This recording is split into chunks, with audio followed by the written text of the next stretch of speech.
सर्वसामान्यांच्या हक्काचा आवाज जागर जनस्थान।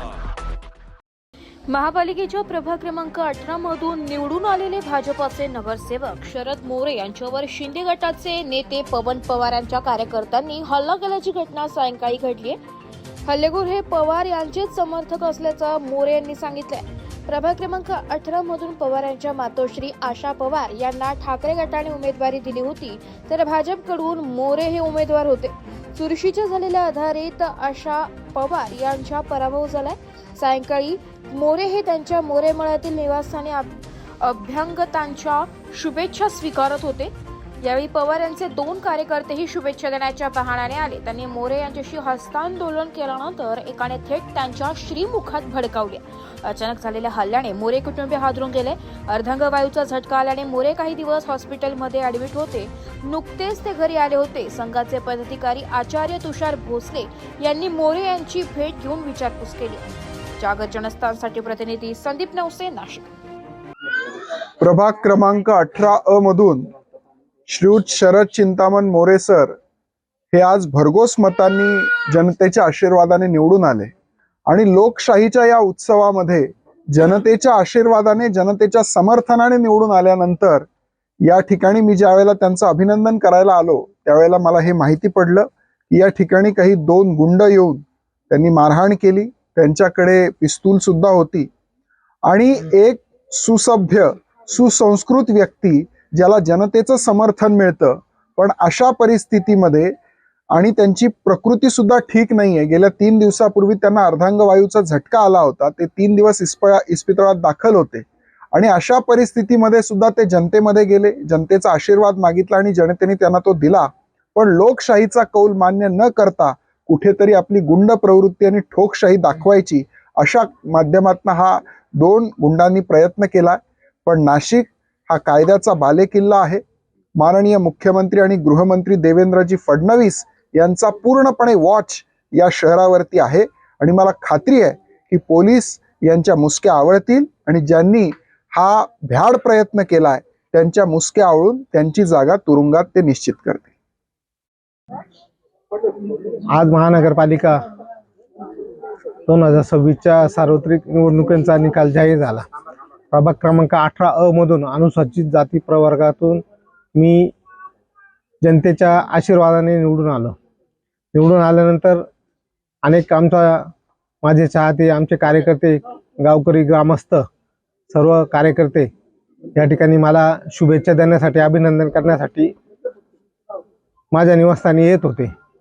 सर्व येऊन माझं अभिनंदन करत असताना त्यात आणि 2 व्यक्ती जे माझे विरोधक होते, त्यांची विरोधक होते आणि ते यापूर्वी पोलीस डिपार्टमेंटला वॉन्टेड आहेत असे गुंड पवन पवार यांच्या मातोश्री आशा पवार यांचा पराभव झाला। त्यांचा पराभव झाल्यामुळे त्यांच्या सोबत राहणारे त्यांचे पाळीव गुंड ते ह्या ठिकाणी आले।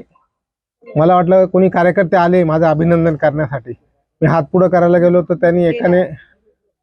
त्याने एकाने माझ्या तोंडात मारलं, म्हणून आम्ही त्यांना जाब विचारला आणि ह्या ठिकाणी आमच्या घरच्या काही महिला मंडळी होते, काही मुलं होते, त्यांनी लगेच त्यांना पकडण्याचा प्रयत्न केला, पण झटापटीत ते पळून गेले। दोघांच्या कमरेला कट्टा होता, कट्टे लावलेले होते आणि त्यांनी जीवे मारण्याची घरच्यांना पण धमकी दिली। माझ्या बहिणीचा हात पिळला आणि नंतर एकंदरीत त्यांचा आम्ही एक शॉर्ट व्हिडिओ पण इथे जमा असलेला माझ्या मुलाने त्यांचा शॉर्ट व्हिडिओ पण पकडला, तयार केला।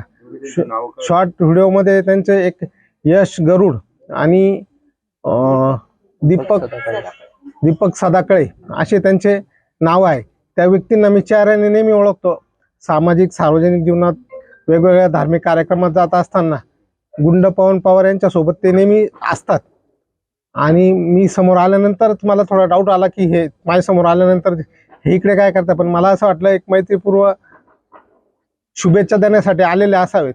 मी हात पुढं करतो तोच त्यांनी माझ्या तोंडात एक फिरकवली। त्यांचा अजून मला मारण्याचा प्रयत्न होता। उद्देश काय होता, म्हणणे काय होते?